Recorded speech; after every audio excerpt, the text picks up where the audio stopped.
This is Penny Keener, Stampin' Up! Independent Demonstrator and the original KeenerINKer. Today we're going to be making a mason jar Merry Christmas shaker. We're going to be using Lots to Celebrate and For Unto Us, the stamp sets. We're going to be using the jar punch, layering circle dies, stitch shaped dies, and the winter snow embossing folder. For colors, we're using Pool Party and Whisper White for cardstock, and for inks, we're using Balmy Blue, Granny Apple Green, and Pretty Peacock. So to get started with this, I am using the Pool Party cardstock, which is a half of a sheet, so it's 8.5 by 5.5, scored at 4 1/4, and then my Whisper White piece I'm using is 4 by 5 1/4, which is what I normally use for my standard card topper. So I have done my mason jar. I've lined it up onto my Stamparatus, and when I did that, I used just some regular scrap paper to line it up to make sure I have it where I would like it. So it's positioned, and once it's on the Stamparatus, you can do as many of these cards as you want because they'll be in the same place every time. So I'm going to ink that up using my Pretty Peacock. I'm going to stamp it. And then I like using one plate when I'm using these. And then, of course, that's one of the fantastic things about the Stampin' Up! Stamparatus is the fact that you can use all 4 sides. So in other words, this plate has 2 sides, and then the other plate that comes with it has 2 additional sides. So you can use one plate and use both sides, or use all the plates. So here's my mason jar that is all ready for my shaker dome.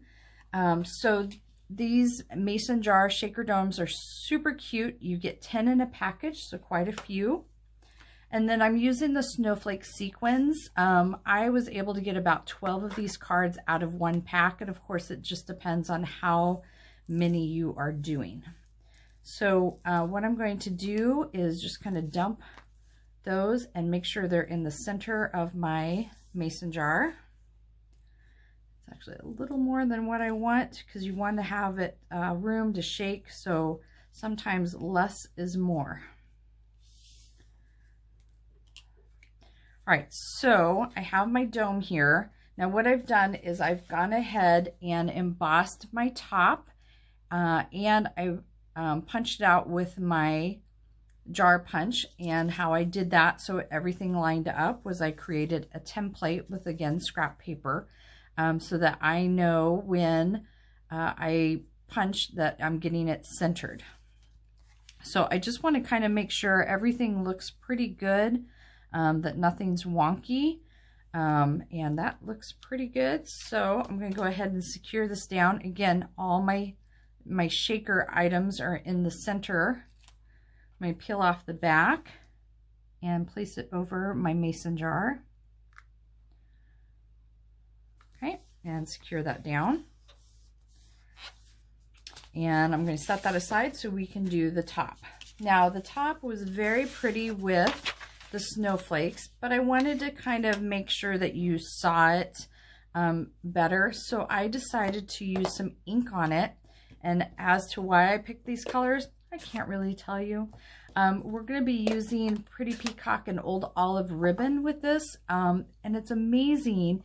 Even though I have those ink colors as well, I decided to use 2 entirely different ink colors just to kind of show you that you can coordinate without having to do the exact same every time. So I'm going to kind of control how much color I have on each dauber, and I'm just going to kind of rub over this in random places.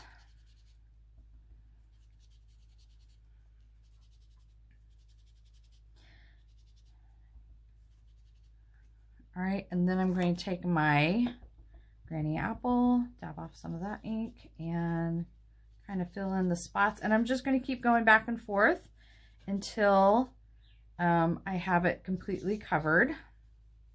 And I'm just doing a light on here. I don't want it too dark. You can kind of see where I was a little heavy on that one there.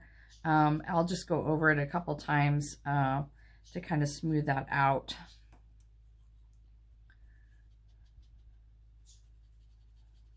so you don't see the sponge markings.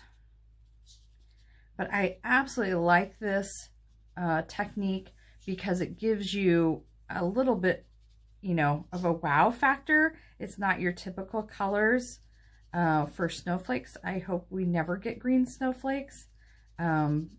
Blue, yes, we can see those, but just kind of something fun, different, adding a pop of color and accentuating those snowflakes. All right, so I'm going to put that to the side. Now, I mentioned we were using our ribbon, and I love this two-toned ribbon. So on one side, it's Pretty Peacock, and the other side is Old Olive. And I really wanted to show both sides of this. So what I did was tied a knot and then went ahead and cut it. And I could wrap it around the card and tie the knot, but because I wanted to show both sides, it would have a twist in the back and kind of make it bulkier, which is why I cut it. So I'm going to use my Stamp and Seal all the way around the back side. I'm going to take my pretty ribbon and I'm going to do Old Olive on this side and my Pretty Peacock on this side. And I'm just going to wrap that around the back side. Okay, and I'm going to put that on to the front of my card. And I'm going to use my bone folder to get that nice crease in there. It's trying to get away on me. All right, so I do want to quick kind of just lay this over. That all looks centered. So I'm going to peel up the top side on the shaker dome. I'm going to line that up, try to get it centered on the card as well, and then just go around the edges. And I went ahead and pre-stamped the Merry Christmas. I like this one. This is out of the For Under Us stamp set, and I think it's just a really pretty one.